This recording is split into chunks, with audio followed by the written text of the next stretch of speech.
नमस्कार. ही OPD मधली एक गोष्ट आहे, प्रेमाची गोष्ट, लव्ह स्टोरी.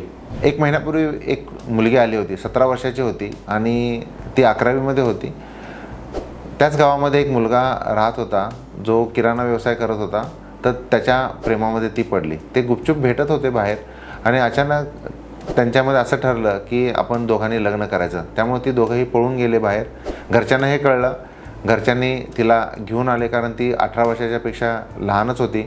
घरच्यांनी त्या मुलाला पण समजावून सांगितलं, त्या ऑपोजिट पार्टीनं पण त्या मुलाला समजावून सांगितलं. ही घरी आल्यानंतर मात्र ही नाराज होती.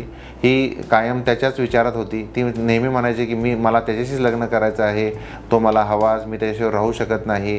त्यामुळे उदास राहायची, चिडचिड करायची, घरच्यांना ब्लेम करायची. तो हिरो तिला वाटायचा आणि घरच्यांनी सल्ला दिला तर नक्कीच तिच्यासाठी ते विलन होते असं चित्र घरी होतं. घरी तिला सोडत नव्हते, लॉक करून ठेवले, कारण ती कधी कधी आत्महत्येची पण धमकी द्यायची, आत्महत्येचे विचार पण बोलून दाखवायचे. त्यामुळे 2-2.5 महिन्यापासून हे असंच घरी हे चालू होतं आणि शेवटी कुणीतरी आमचा सल्ला दिला आणि तिला आमच्याकडे ते घेऊन आले. आणि नातेवाईकांची अशी अपेक्षा होती की त्यानं त्याला विसरावं आणि तिचा निर्णय तिला योग्य पद्धतीने घेता यावा. तर याच्यामध्ये काय होतं की अशा वेळी तो मुलगा हिरो असतो आणि पॅरेंट्स विलन असतात आणि आपण काही समजून सांगितलं ना तर तिला लवकर पटत नाही. तर अशावेळी आम्ही तिला ॲडमिट करून घेतलं होतं. काही पेशंट पूर्वी आम्ही OPD बेसिसवर पण ट्रीटमेंट दिलेली आहे, नाही असं नाही.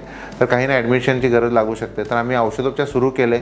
त्यामुळे काय झालं की तिचे विचार हळूहळू कमी झाले. मग आम्ही काउन्सिलिंग सेशन्स चालू केले आणि मग तिला चांगलं वाईट, तिचं वय, तिचं एम, तिचं गोल, सध्या काय आपण केलं पाहिजे, ह्या सर्व गोष्टी तिला आम्ही शिकवल्या, समजून सांगितल्या. आणि तिनं आत्ता त्या मुलाशी लग्न करायचं नाही सध्या असं ठरवलं आणि सध्या ती करिअरकडे ध्यान देणार आहे. असं आम्हाला एक 7 दिवसापूर्वी पुन्हा ती फॉलोअपला आली होती आणि तसं तिच्यामध्ये आम्हाला इम्प्रूव्हमेंट जाणवलेली आहे. थोडक्यात याला ऑब्सेसिव्ह थॉट डिसऑर्डर म्हणजे वारंवार विचाराचा आजार आम्ही म्हणू शकतो. त्यामुळे फक्त काउन्सिलिंगनं बरे होत नाहीत, तर औषधोपचार आणि काउन्सिलिंग केल्यास कुणाला प्रॉब्लेम आहे ती व्यक्ती बाहेर पडू शकते.